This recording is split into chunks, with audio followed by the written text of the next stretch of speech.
السلام علیکم ورحمۃ اللہ وبرکاتہ۔ الحمدللہ رب العالمین والصلاة والسلام علی رسول الکریم، اما بعد فاعوذ باللہ من الشیطان الرجیم، بسم اللہ الرحمن الرحیم، وعاشروہن بالمعروف۔ ناظرین کرام، اللہ تعالیٰ نے ہمیں ایسا کامل اور اکمل دین دیا ہے جس میں زندگی گزارنے کے ہر شعبے سے متعلق پوری رہنمائی اور ہدایات موجود ہیں، اور ان ہدایات پر عمل کر کے ہم اپنی دنیا بھی پرامن بنا سکتے ہیں اور اپنی آخرت کو بھی سنوار سکتے ہیں۔ ان ہدایات میں سے ایک ہدایت، ایک پہلو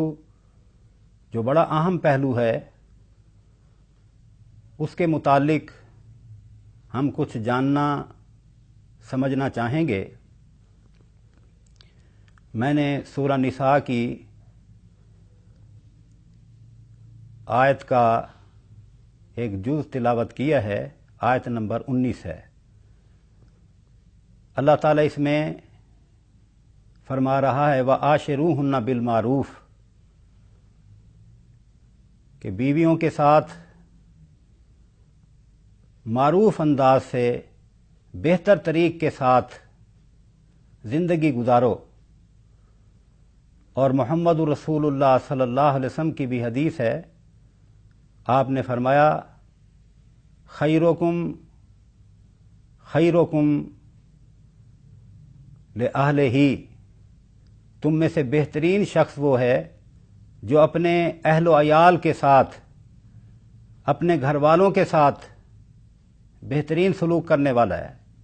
وَأَنَا خَيْرُكُمْ لِأَهْلِي، اور میں بھی تم میں سب سے زیادہ اپنے اہل و عیال کے ساتھ، اپنے گھر والوں کے ساتھ بہترین سلوک کرنے والا ہوں۔ اسلام سے پہلے عورت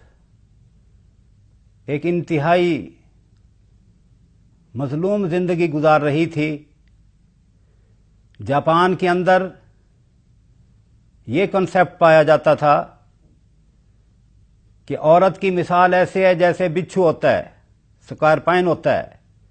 بچھو کا کام ڈسنا ہے، عورت بھی اسی طرح سے ڈستی ہے، ایذا پہنچاتی ہے۔ ہندوستان کے اندر عورت کو انتہائی حقیر سمجھا جاتا رہا، اور ابھی تک بھی کچھ علاقے ایسے ہیں جہاں اس کو حقیر ہی سمجھا جاتا ہے، اور پھر اس کے ساتھ یہاں تک ظلم اور زیادتی ہوتی ہے کہ اگر خامند فوت ہو جاتا ہے تو اس کی بیوی کو اس کے ساتھ ستی کی رسم کے تحت اس کو زندہ جلا کر خامند کے ساتھ ہی جلا دیا جاتا ہے اور ختم کر دیا جاتا ہے۔ اور عرب معاشرے میں بھی مختلف ظلم کے سلسلے جاری تھے۔ کوئی شخص اپنی بیوی کو جتنی مرتبہ چاہتا طلاق دے دیتا، اور پھر عدت کے اندر اندر رجوع کر لیتا۔ کئی بار ایسے کرتا۔ عورت کو زچ کرنا مقصود ہوتا تھا، تکلیف اور ایذا پہنچانا مقصود ہوتا تھا۔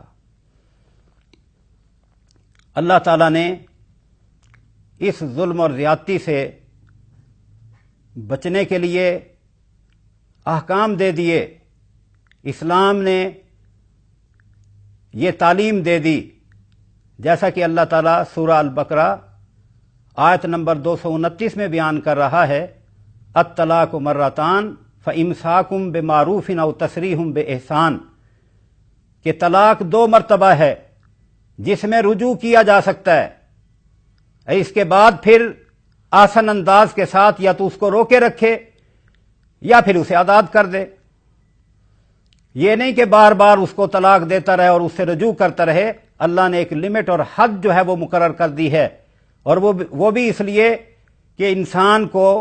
اللہ تعالیٰ نے جلد باز اور کمزور بنایا ہے تو بعض اوقات وہ جذباتی ہو کر غلط فیصلے کر بیٹھتا ہے، اس لیے اس کو رجوع کا حق ایک حد تک دیا ہے۔ لیکن یہ جو مسلسل ایسا سلسلہ تھا اس کو ختم کر کے عورت کو اسلام نے تحفظ دیا ہے اور اس کا خیال رکھا ہے۔ اور اسی طرح سے اگر کوئی فوت ہو جاتا تو جو بڑا کوئی ہے ان میں چچا ہے یا کوئی بڑا بھائی ہے، وہ جائیداد ساری کا وارث بن جاتا تھا، عورت کو وراثت سے محروم رکھا جاتا تھا۔ اللہ تعالیٰ نے سورہ نساء میں باقاعدہ طور پر حکم نازل کر دیا، یوصیکم اللہ فی اولادکم للذکر مثل حظ الانثیین، کہ اللہ تعالیٰ تمہیں خاص تلقین کرتا ہے تمہاری اولاد کے بارے میں، اور اللہ تعالیٰ نے مرد کے لیے 2 عورتوں کے برابر حصہ رکھا ہے۔ اس کی وجہ یہ ہے کہ مرد پر معاشی ذمہ داریاں زیادہ ہوتی ہیں۔ اگر اس نے کہیں نکاح کرنا ہوگا، حق مہر وہ ادا کرے گا، نان نفقے کا وہ ذمہ دار ہوتا ہے، تو اس حوالے سے اللہ تعالیٰ نے بالکل جو اس کا حق بنتا تھا مرد کا اس کو وہ بیان کیا، لیکن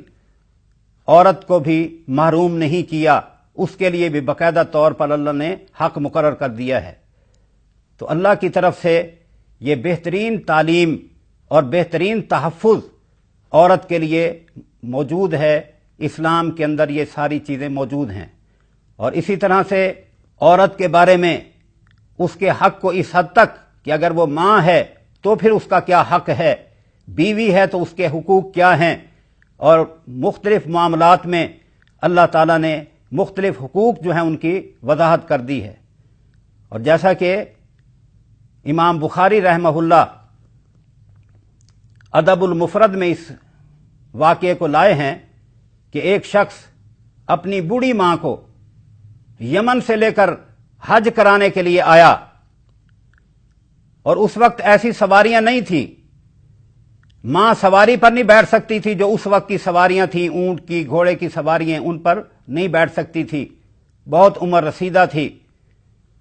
بہت کمزور تھی۔ تو یہ بیٹا فرما بردار بیٹا ماں کو اپنے کندھے پر بٹھا کر لایا اور اس کو عمرہ کرایا، حج کرایا اس کو، اور اس دوران وہ اشعار پڑھ کے یہی کہہ رہا تھا جس کا ترجمہ مفہوم یہ ہے کہ ماں تجھے ایسی سواری ملی ہے جس سواری میں نہ تجھے کوئی دھکا لگ رہا ہے نہ تیرے لیے کوئی ہچکولیں۔ تو وہ طواف کے دوران یہی اشعار، یہی کلمات اس طرح سے ادا کر رہا ہے جس کا یہ مفہوم ہے۔ عبداللہ بن عمر رضی اللہ تعالیٰ عنہ نے جب اس شخص کو دیکھا کہ وہ یہ کلمات کہہ رہا ہے تو آپ نے اپنے شاگردوں سے کہا کہ جب یہ طواف سے فارغ ہو جائے تم اسے میرے پاس لے آنا۔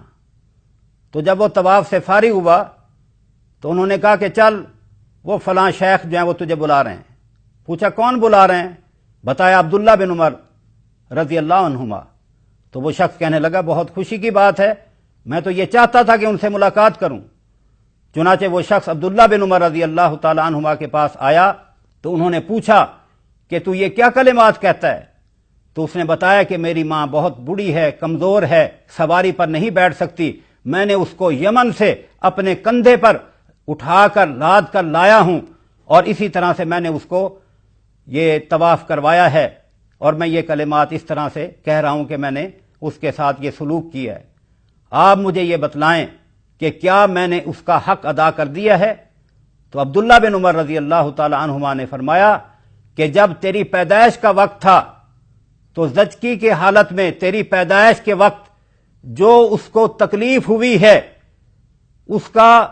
ایک حصے کا حق بھی تو نے ادا نہیں کیا۔ یعنی اتنا مقام ہے، اتنی حیثیت جو ہے وہ عورت ماں کی صورت میں اگر ہے تو یہ اللہ تعالیٰ یہ مقام دے رہا ہے۔ ایسے ہی رسول اللہ صلی اللہ علیہ وسلم سے جب پوچھا صحابہ نے، صحیح بخاری میں موجود ہے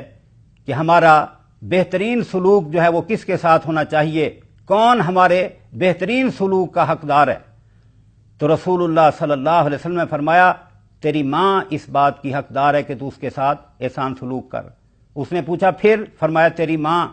اس کی حقدار ہے۔ اس نے پوچھا پھر؟ فرمایا تیری ماں اس کی حقدار ہے، اس کے بعد تیرا باپ، پھر جو درجہ بدرجہ قریب ہیں ان کا حق ہے۔ تو اللہ تعالیٰ نے عورت کا جو مقام ہے مختلف حیثیتوں سے اللہ نے اس کو بیان کیا ہے۔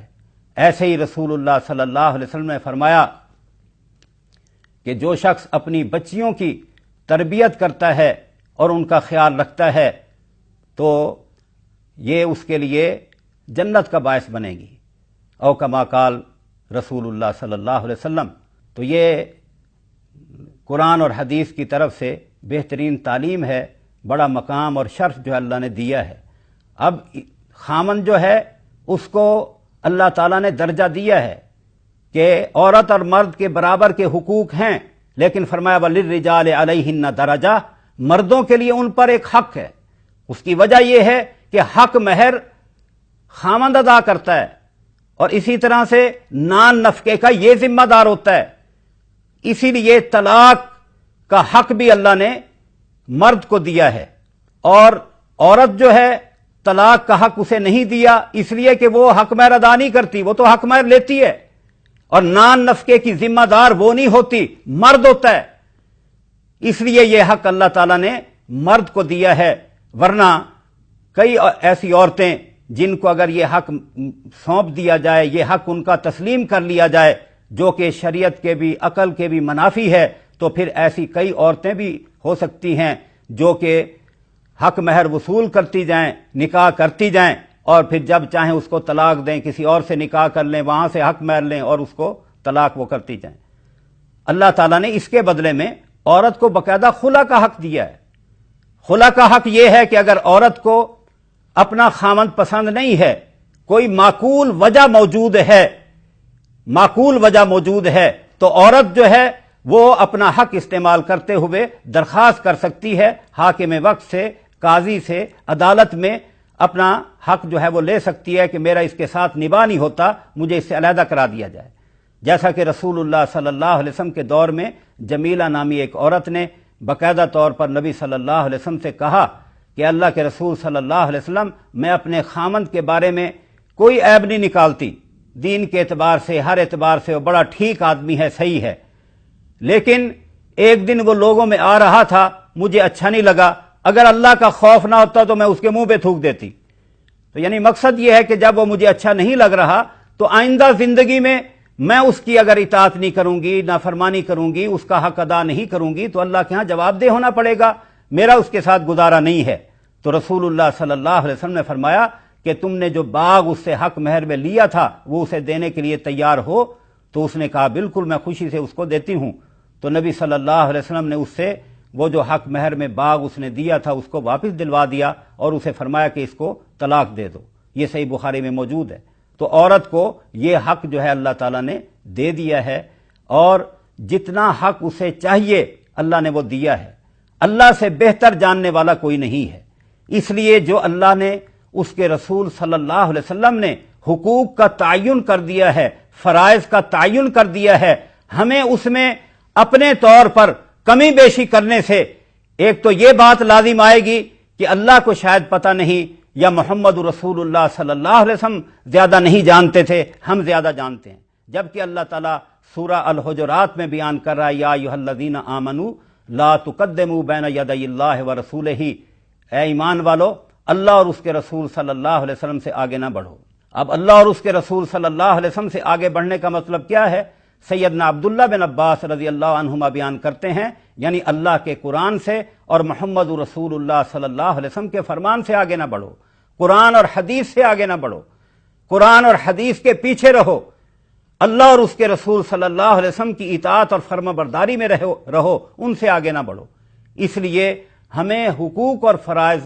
ان کا تعین کرنے کے لیے قرآن اور حدیث کو سامنے رکھنا ہے، اور اسی میں اللہ کی رضا اور خوشنودی ہے، معاشرے کے لیے استحکام اور امن ہے، اس لیے کہ اللہ سب سے زیادہ علیم اور خبیر ہے۔ اللہ کے مقابلے کا علم کسی کے پاس نہیں ہے، ہمارے علم محدود ہیں، ہمارے ذرائع محدود ہیں، ہمارے وسائل محدود ہیں، اور اللہ کے لیے کسی چیز کی ضرورت نہیں ہے، اللہ خود ہی سب چیزوں کے بارے میں بہتر جاننے والا ہے، اس لیے اس کا ہر حکم حکمت پر مبنی ہے، اس کے اندر جتنا انسانیت کا فائدہ ہے کوئی اور اس کو نہ تصور کر سکتا ہے نہ اس کے بارے میں سوچ سکتا ہے۔ تو اس لیے اللہ اور اس کے رسول صلی اللہ علیہ وسلم کے احکام کو ہمیں ماننا ہے، اور الحمدللہ یہ ہمارا ملک جو ہے بنا ہی اس بنیاد پر ہے کہ پاکستان کا مطلب کیا؟ لا الہ الا اللہ۔ یہ لا الہ الا اللہ محمد رسول اللہ صلی اللہ علیہ وسلم، یہ کلمے کی بنیاد پر، اسلام کی بنیاد پر یہ ملک بنا ہے۔ تو ہم اس کے ساتھ اگر یہ سلوک کریں گے کہ قرآن اور حدیث کو فوقیت دیں گے، جیسا کہ ہمارے قانون کے اندر 72 کا جو آئین ہے اس کے اندر بھی یہ بات موجود ہے کہ کوئی بھی ہمارا قانون جو ہے وہ قرآن و سنت کے خلاف نہیں ہوگا، اس سے متصادم نہیں ہوگا۔ ہمارا آئین بھی یہی کہہ رہا ہے، اور ہم نے جس بات پر اس ملک کو لیا ہے اس کا تقاضا بھی یہی ہے کہ اس وعدے کو پورا کیا جائے، اور اس کے تحت اللہ اور اس کے رسول صلی اللہ علیہ وسلم کے ہم پیچھے رہتے ہوئے، یعنی قرآن و سنت کے پیچھے چلتے ہوئے، قرآن و حدیث کے پیچھے چلتے ہوئے ہم اپنے حقوق و فرائض کا تعین کریں، تاکہ ہمارا معاشرہ خوشگوار ہو، پرامن ہو، اللہ کی طرف سے رحمتیں اور برکتیں اتریں۔ اللہ کی طرف سے رحمتیں اور برکتیں اتریں گی، معاملہ سارے کا سارا ٹھیک ہوگا۔ ورنہ یہ ہے کہ ہم اپنے طور پر اگر کچھ کریں گے، اللہ راضی نہ ہو، اللہ کی خوشنودی نہ ہو، اللہ کی رحمتیں اور برکتیں نہ اتریں، کون ہے جو اپنے معاملے کو ٹھیک کر سکے؟ اللہ کے سوا کسی کے پاس کوئی ایسی اتھارٹی نہیں ہے، کوئی ایسی طاقت نہیں ہے، کوئی ایسا اختیار نہیں ہے کہ اللہ تعالیٰ کو ناراض کر کے ہم جو ہے امن قائم کر لیں یا کوئی فائدہ پہنچا دیں، ایسا قطعاً نہیں ہے۔ اور اس کے علاوہ اگر کوئی عورتوں کے ساتھ ظلم اور زیادتی کرتا ہے، یا انہیں بے جا مارتا ہے، یا انہیں ان کے حد سے زیادہ سزا دیتا ہے کہ ان کی غلطی کچھ کم ہے، سزا اس کو وہ زیادہ دیتا ہے، تو وہ آدمی قصوروار ہے۔ محمد رسول اللہ صلی اللہ علیہ وسلم نے فرمایا کہ تم میں سے کوئی شخص جو ہے وہ عورت کو اس طرح سے نہ مارے جیسے کوئی غلام کو مارتا ہے۔ اور ایسے ہی نبی صلی اللہ علیہ وسلم نے فرمایا، صحیح بخاری میں، صحیح مسلم میں موجود ہے، کہ عورت کو اللہ تعالیٰ نے پسلی سے پیدا کیا ہے۔ فرمایا کہ تم اس کے ساتھ اچھے انداز کے ساتھ سلوک کرتے رہو، پیار اور محبت کے ساتھ ڈیلنگ کرتے رہو، اچھے انداز سے جب تم سلوک کرو گے معاملہ ٹھیک چلے گا۔ اور اگر تم اس کو درست کرنے کی کوشش کرو گے کہ نہیں میں نے اس کی ٹیڑھ اور کجی کو درست کرنا ہے، اور دوسری روایت میں فرمایا، وہ بھی آپ سے جو منقول ہے، کہ آپ نے فرمایا کہ اگر اس کے اندر کوئی خوبی ہے تو اس کو سامنے رکھ کر اس کی جو خامیاں ہیں ان کو نظر انداز کرتے رہو۔ تو نبی صلی اللہ علیہ وسلم نے یہی تلقین کی ہے کہ عورتوں کے ساتھ بہترین اور اچھا سلوک جو ہے وہ کیا جائے، اور کوئی بھی جو ان کی کوئی غلطیاں خامیاں ہیں آسان انداز سے ان کی اصلاح کی کوشش کی جائے، انہیں سمجھایا جائے، لیکن کوئی سختی والا پہلو خام خواہ ایسا اختیار نہ کیا جائے جس کی وجہ سے ٹیڑھ اور کجی جو ہے اس کو درست کرتے کرتے کیا ہوگا، وہ ٹیڑھ اور کجی درست کرے گا، نتیجہ کیا نکلے گا؟ جیسے پسلی کو اگر سیدھا کریں گے تو وہ ٹوٹ جائے گی، تو فرمایا اس کا توڑنا کیا ہے؟ وہ طلاق ہے، جس کی وجہ سے پھر کافی مسائل کھڑے ہوتے ہیں، دو خاندانوں کے اندر رکاوٹ پیدا ہوتی ہے، خرابی پیدا ہوتی ہے۔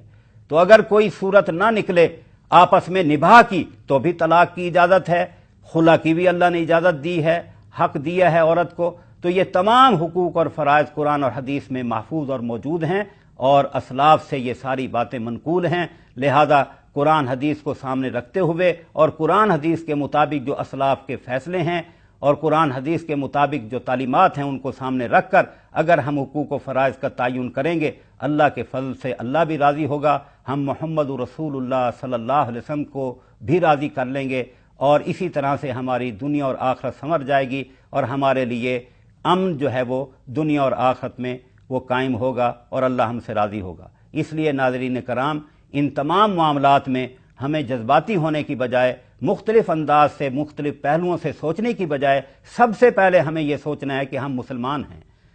ہم اللہ اور اس کے رسول صلی اللہ علیہ وسلم پر ایمان رکھنے والے ہیں، ان کو ماننے والے ہیں، لہذا ان کو مانتے ہوئے ہم اپنی لائن کو، اپنی سمت کو درست کریں، اپنے معاملات کو ٹھیک کریں۔ اللہ کے فضل سے معاشرے کے اندر نکھار پیدا ہوگا، خوبصورتی پیدا ہوگی، اور ہمارے معاملات سارے کے سارے درست ہوں گے۔ اللہ تعالی ہمیں قرآن اور حدیث کی صحیح سمجھ، اس پر عمل کرنے کی اور اس دعوت کو پھیلانے کی توفیق دے، اور اللہ ہم سے راضی ہو۔ وآخر دعوانا ان الحمد للہ رب العالمین۔